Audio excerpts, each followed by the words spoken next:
Le gars des taxes, il venait chez moi pour me tirer du cash. Enfin, tu vois, c'est très corrompu, quoi, là-bas. Donc, il essayait de me vendre des trucs. Il se ramenait avec des groupes électrogènes saisis à la douane qu'il essayait de me refourguer. Ensuite, il voulait me faire payer une licence cinéma pour faire mes formations. Salut ces gens, alors une nouvelle journée qui commence et qui commence à Arad en Roumanie, qui est une petite ville de 160 000 habitants, qui est super agréable à vivre. Ça, c'est l'une des villes moi que je conseillerais pour une personne qui travaille sur le web ou pour une famille qui vit du web et qui cherche une ville de taille moyenne, tu vois. Donc 160 000 habitants. Ici à Arad en Roumanie, la vie est pas chère du tout, c'est même moins cher que dans les autres villes, dans l'autre ville que je t'avais montré, Timișoara, la dernière fois. Le salaire moyen ici dans cette ville, il est de 550 € par mois. Donc là on est dans un petit parc en fait qui est à côté. Moi je vais dormir à cet hôtel là cette nuit, mais là il est tôt encore, il est même pas midi, donc je vais pas encore prendre la chambre, je vais pas encore faire le check-in.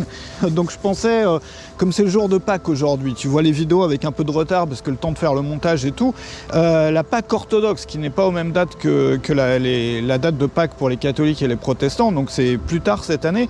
Et du coup, il n'y a personne dans les rues, donc tout est fermé. Moi, je voulais boire un café ou un truc en arrivant, parce que je suis arrivé tout à l'heure de Serbie, et tout est fermé.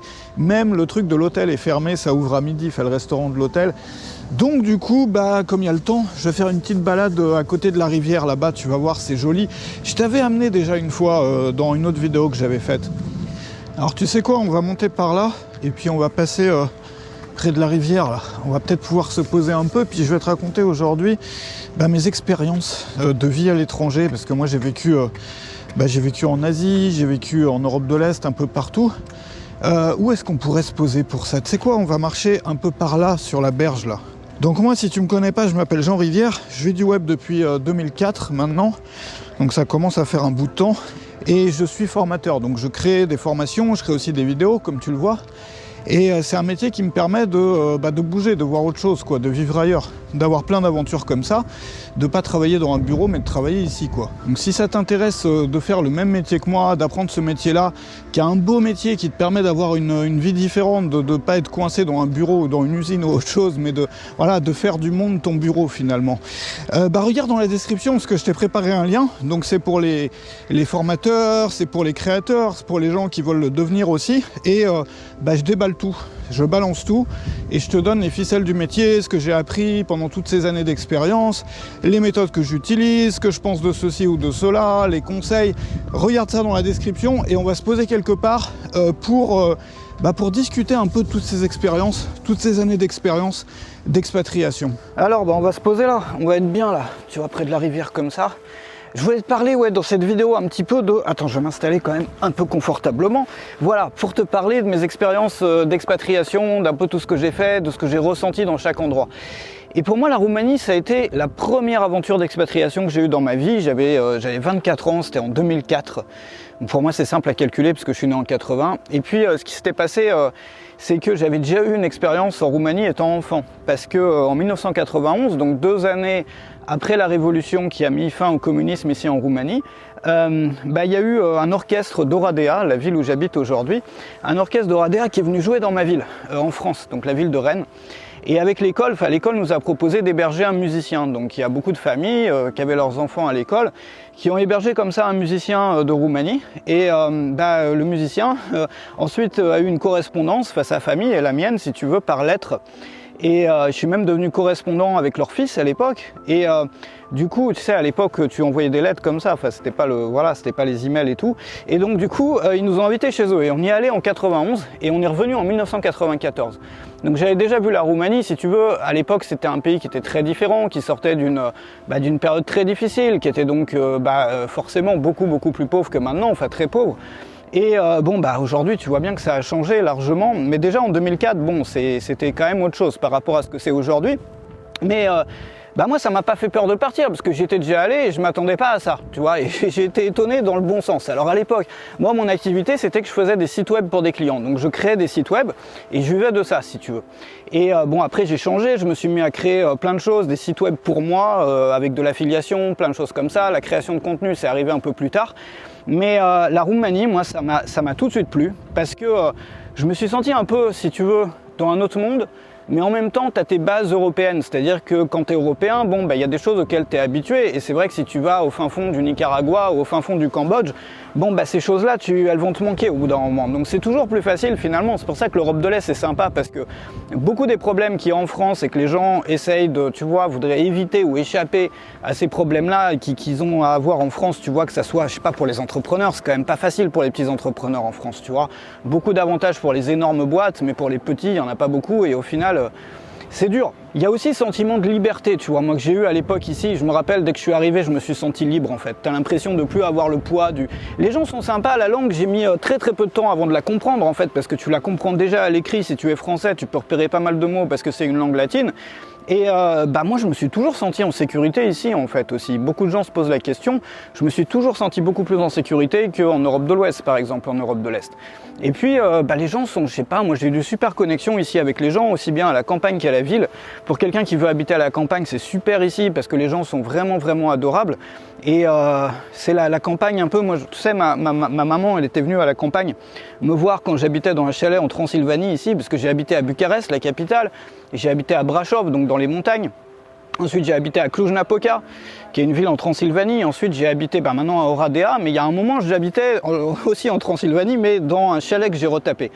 Et ma maman était venue me voir là-bas et pour elle, elle avait trouvé ça magique parce que ça lui rappelait, si tu veux, la campagne de sa jeunesse. Voilà. Et c'est un peu une campagne perdue dans certains coins. On n'a plus ça en France, tu sais, les agriculteurs qui ont, au lieu tu vois, je sais pas, d'avoir des machins industriels ou semi-industriels, qui font, tu vois, qui ont un grand jardin en fait, un grand potager avec un peu de tout. Qui ont, je sais pas, leurs cochons, qui ont genre 1 ou 2 cochons, qui ont les poules, qui ont machin. Et il y a de plus en plus de gens à l'ouest, des gens de France ou d'ailleurs qui voudraient vivre cette vie-là. C'est pas pour tout le monde, mais pour ça l'Europe de l'Est c'est vraiment super. Et puis dans les villes on se sent bien. Moi j'adore, bah tu l'as vu, les villes dans lesquelles je t'ai emmené là récemment, si c'est ton truc, si t'aimes ça. Je t'amènerai à Budapest aussi la semaine prochaine, donc n'hésite pas à t'abonner à la chaîne si tu veux voir ça. Donc Budapest, la capitale de Hongrie, qui est très différente de tout ce que tu as pu voir ici dans mes vidéos sur l'Europe de l'Est, parce que Budapest semble plus, t'es un peu à la jonction entre l'ouest et l'ouest, tu vois. Parce que c'était l'Empire austro-hongrois, parce que tu as une architecture qui rappelle d'ailleurs un peu Paris et les immeubles haussmanniens, parce que c'est un peu la même période. Donc c'est très différent la Hongrie. La mentalité est très différente aussi. Donc je t'amènerai, donc n'hésite pas à t'abonner pour voir ça. En tout cas, pour moi, la Roumanie, c'est un pays dans lequel je suis toujours revenu. C'est-à-dire qu'à chaque fois que je suis parti, par exemple, j'ai habité 5 ans en Asie sans revenir en Europe, par exemple. Mais quand je suis revenu, tu vois, je ne savais pas quoi faire. Je voulais démarrer un nouveau départ dans ma vie, lancer une nouvelle aventure, quelque chose de différent. Et je ne savais pas où ni comment. J'ai réfléchi un peu, puis finalement, la solution, elle était évidente, c'est la Roumanie, parce que pour moi, c'est le pays dans lequel je me suis toujours senti le mieux, finalement, en Europe, quoi. Alors donc ça, la Roumanie, c'était ma première expérience, ma toute première expérience d'expatriation. Et à un moment, je suis revenu en France que je voulais faire quelque chose à Paris. J'avais un business qui fonctionnait en ligne et je voulais faire une partie avec des événements et tout organisés à Paris. Et donc du coup, j'ai bougé à Paris, j'ai tellement pas aimé. Je me suis senti... Pourtant, je connais Paris parce que j'ai étudié à Paris. Mais la différence, le clash avec les aventures que j'avais vécues en Roumanie, j'ai pas pu y rester longtemps, quoi. Donc du coup, comme je faisais des choses pour mon business à Paris, j'avais besoin d'être pas loin. Donc ce que j'ai fait, j'ai bougé à Bruxelles, donc en Belgique. Et Bruxelles, j'ai adoré. Donc Bruxelles, t'es pas loin de Paris. Donc du coup, j'y allais à chaque fois que je devais organiser un truc, tu vois, pour essayer de rester à Paris le moins longtemps possible. Et j'ai adoré Bruxelles. Mais j'avais toujours le truc qui me titillait. Et puis... comme je te racontais dans une autre vidéo, un jour je me suis mis au minimalisme parce que c'était, je sais pas, j'étais tombé sur un blog américain qui s'appelait Zen Habit. Je suis tombé à fond dedans, tu sais, minimaliser tes trucs, vivre avec moins de choses et tout, pour pouvoir te sentir plus libre en fait, et pour pouvoir vivre des expériences plutôt qu'accumuler des choses. Et puis bah, j'ai fait ça à fond, j'ai minimalisé ma vie comme un fou, et je me suis retrouvé avec toutes les choses dont j'avais vraiment besoin qui tenaient dans un sac à dos, tu vois. Et je me suis dit, vu que ça tient dans un sac à dos, en plus, au même moment, j'avais un ami qui était en Malaisie qui m'envoyait des photos pendant que nous, on skiait à l'hiver en Belgique. Et du coup, je me suis dit, c'est bon, je prends mon sac, je pars, quoi. Et là, je suis parti pour un tour du monde d'1 an et demi. Alors, pas un tour du monde circulaire, mais j'ai voyagé pendant 1 an et demi. J'ai rendu les clés de mon appartement et je suis parti sur les routes, quoi. Donc c'est à ce moment-là que je suis allé à Hong Kong d'abord, ensuite j'ai découvert la Thaïlande, je suis allé en Malaisie, je suis allé au Laos, je suis allé au Vietnam, je suis allé au Cambodge, enfin j'ai découvert en fait toute cette partie du monde et ça m'avait tellement enchanté que j'y suis resté. J'y suis resté, alors au début c'était par intermittence, j'y restais un moment, je revenais en Europe parce que j'avais... Ah oui, alors attends, parce que j'ai oublié, entre-temps j'avais fait un chalet en Transylvanie que j'avais retapé, comme je t'avais raconté, enfin tu vois, bon la chronologie là elle est c'est un peu comme dans une série Netflix avec des retours en arrière et tout, mais en gros c'est ça. Donc pendant pas mal de temps, j'étais entre mon chalet en Transylvanie dans les collines et l'Asie, voilà. Et puis il y a un moment, je suis resté en Asie. Je suis juste resté.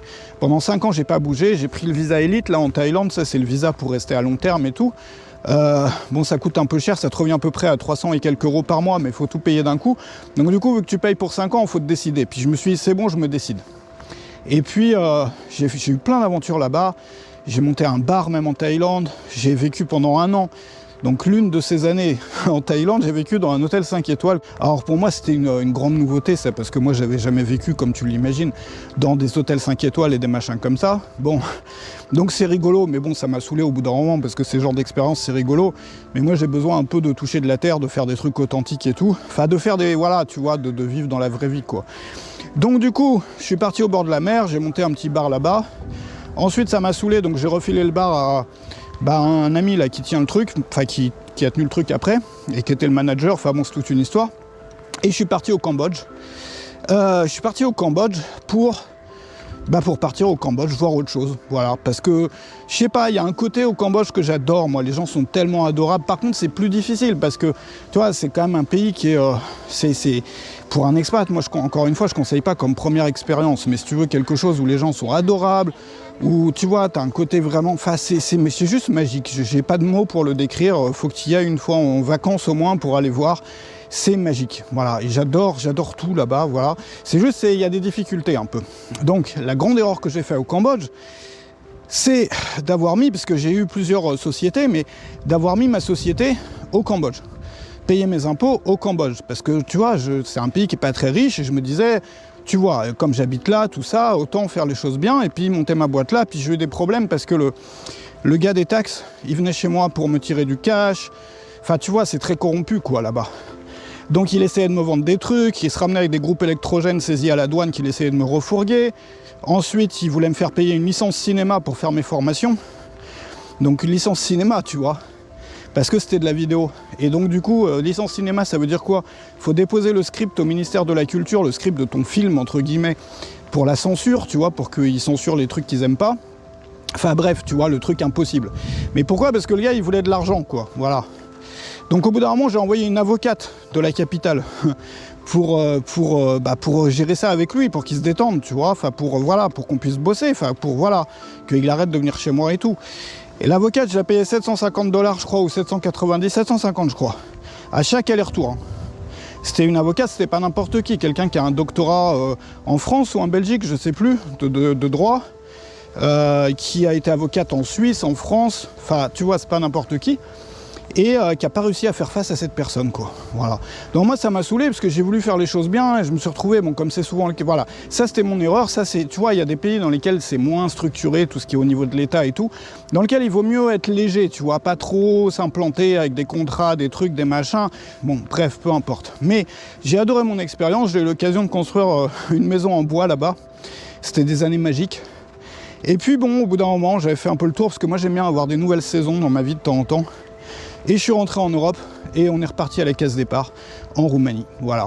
Si j'avais vécu à faire, tu vois, une carrière normale, le truc où tu bosses dans un bureau ou je sais pas quoi, bon c'est toutes ces dernières années-là, finalement, depuis 2004, ça aurait pas été les mêmes, j'aurais pas eu la même vie, j'aurais pas eu les mêmes souvenirs, j'aurais pas eu les mêmes aventures, bien entendu. Et c'est la raison pour laquelle moi je souhaite à tout le monde de pouvoir se libérer, tu vois, pour pouvoir faire pas forcément dans les mêmes pays que moi, pas forcément les mêmes aventures que moi, voilà, mais de se libérer pour vivre une vie plus grande, tu vois. La vie, c'est pas que, tu vois, dans le marketing en ligne, encore une fois, je dis souvent, je l'avais dit dans une autre vidéo, on parle souvent d'argent, de trucs comme ça et tout, c'est important, parce que c'est ça qui permet de se libérer, mais faut pas regarder que ça. Faut regarder quelle vie tu peux vivre, parce que tu vois bien que ce genre de vie, Enfin, le changement, il est tellement drastique, il est tellement majeur, mais dans ton quotidien, en fait, dans le décor autour de toi, dans les personnes que tu vas rencontrer, dans les aventures qui vont faire les meilleurs souvenirs de ta vie, en fait. Je sais pas, moi je voudrais, tu sais, souvent j'ai envie de crier comme ça aux gens, mais réveille-toi, quoi. C'est possible pour toi. Si moi j'ai pu le faire, toi tu peux le faire. Si tellement d'autres gens ont pu le faire, toi aussi tu peux le faire, quoi. En plus, c'est super passionnant à faire comme boulot, quoi. Parce que moi, mon boulot, c'est quoi? Je fais des formations sur des sujets qui m'intéressent déjà à la base. Donc du coup, moi, j'adore apprendre, tu vois, des choses aux gens. J'ai toujours aimé ça. Ma mère était prof, voilà, c'est de famille un peu. Donc du coup, tu fais ça comme boulot quand tu es formateur. Donc c'est quand même pas mal. Puis ensuite, pour t'amuser, tu peux faire des vidéos comme ça. Tu vois, c'est quand même plus... Bon, pendant l'hiver, j'en faisais à l'intérieur parce que ça caillait dehors. Puis il y avait le Covid, tu pouvais pas trop aller partout et tout parce qu'il fallait des machins, des trucs pour passer les frontières, pour aller ici ou là. Enfin, tu connais l'histoire.